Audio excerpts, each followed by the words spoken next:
እንግዲህ አብርሽ ያለበት ታወቀ። ሩታና ኤፍሬም ሄዷሉ ፖሊስ ይዞ በትክክለኛ መንገድ። ማታ እንግዲህ አዲስ ነገር ይገኛል ብለን እናምናለን።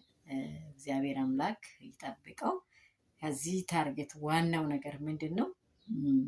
በጣም ደስ የሚል ነገር ጋሽዬ ልጄን አምጭ ብሎ እንዲህ ይዟታል ቡዜን።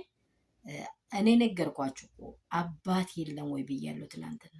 ዘር የለም ወይ? አንዱ ሲሳሳት አንዱ የለም ወይ? ቤተሰብ የለም ወይ ብያለሁ። ልጄን አምጪ ብሏል።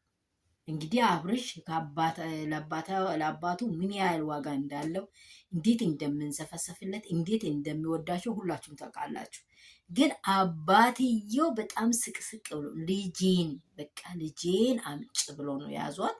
ምን አባቷን እንደምታወራ በቃ ግራ የገባ ነገር ነው። እንግዲህ ቡዜ እጅ ከሄርሜላ ጋር እንዳለ ሁላችን እናውቃለን። በቃ የሚፈልገውም ይሄ ነው ብላ እንዳወረች ሩታ ሄዳ ስጠይቅ የሚፈልገው ይሄ ነው።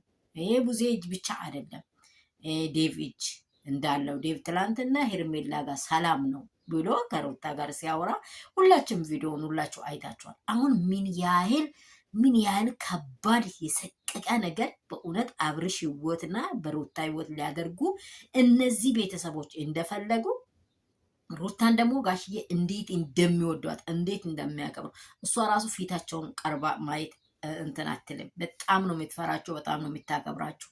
ይህ ስለሆነ አክብሮት የሌላት ሴት ታላቅ ፊት እንኳን ሄርሜላ ታላቅ ዴቭ ፊት አብርሽን እንዴት እያደረገች እንደሆነ አብርሽዬ እያለች ባለፈው ቡዜ ቤት እንዳለ ያለ ቀን እንዴት በሰው ፊት እፍረት ያልፈረች ሴት በቃ እንደዚህ እኔ ልብሲን አውልቅና እዚህ ላይ እኔ በአንተ ላይ እንደዚህ በደረት ላይ ሊተኛ ብቻ ይሄም አልቀረም።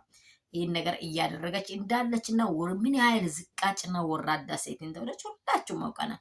አሁን ደግሞ ይዛ ጠፍታ ስልኩን ዘግታ ምን አድርጋ አብርሽ ደግሞ ተናገራል። ኤፍሬም ና ውሰደኝ ብሎ ትላንትና በሰራው ቪዲዮ በትክክለኛ ኤፍሬም ና ውሰደኝ ብሏል።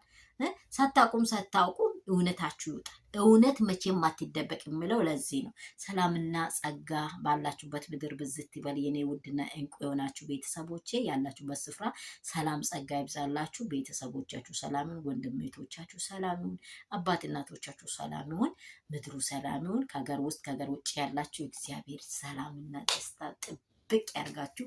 ሳምንታችሁ ደግሞ በክርስቶስ የታጀበውን መልካም ይሆንላችሁ እያልኩኝ የሄርሜላ ጉድ ተነቅቷል። ቤተሰቡም አምርሮ ተነስቷል።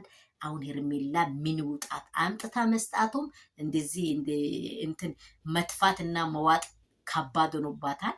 ስለዚህ ሄርሜላ ላይ ጥብቅ ፍለጋ ጀምሯል። እንግዲህ አብርሽ ይምሻ ይገኛል። በቃ ተገኝቷል። እነ ሩታ ደግሞ ይዞ እንደሚመጡ ተስፋ እናደርጋለን።